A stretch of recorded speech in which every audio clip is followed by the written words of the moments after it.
இது வந்து நான் ரீசெண்டாக ஸ்லிப்பர்ஸ் வாங்கினேன். அதோட வீடியோ தான். ஸ்லிப்பர்ஸ்க்குலாம் வீடியோவா அப்படின்னு பார்க்கலாம். பட் ஆனால் சைஸ் 10 இருக்கு உங்களுக்கு. இந்த வீடியோ யூஸ் ஆகும். என்னோட கால் பார்த்தீங்கன்னா லென்த்தும் பெருசு. கீழே வச்சோன்னா ப்ராடாகவும் ஆகிடும். ஸோ எனக்கு ஸ்லிப்பர் கிடைக்கிறதே ரொம்ப கஷ்டம். பாதி ஸ்லிப்பரில் என் கால் வெளியே தான் இருக்கும்.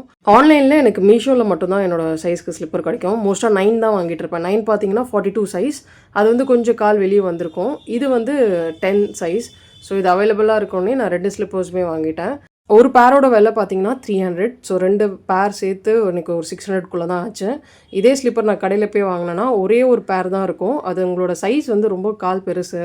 ஸோ இதோட விலை பார்த்தீங்கன்னா 650 அந்த மாதிரி விற்பாங்க. ஸோ நான் இந்த மாதிரி ஸ்லிப்பர்ஸே வந்து நார்மல் ஸ்லிப்பரே நான் ஒரு 650 அந்த மாதிரிலாம் கொடுத்து வாங்கியிருக்கேன். உங்கள் கால் ரொம்ப பெருசு, உங்களுக்கு ஸ்லிப்பர்ஸே கிடைக்கலன்னா நீங்கள் மீஷோவில் ட்ரை பண்ணி பார்க்கலாம். அதுலேயும் நிறைய ஆப்ஷன்ஸ் இருக்காது. ஏதாச்சும் 1 2ல் பார்த்தீங்கன்னா உங்களுக்கு சைஸ் 10 கிடைக்கும். இந்த ப்ராடக்ட்டோட டீட்டெயில்ஸ் நான் சைடில் அட்டாச் பண்ணுறேன். கண்டிப்பாக செக் பண்ணி பாருங்கள்.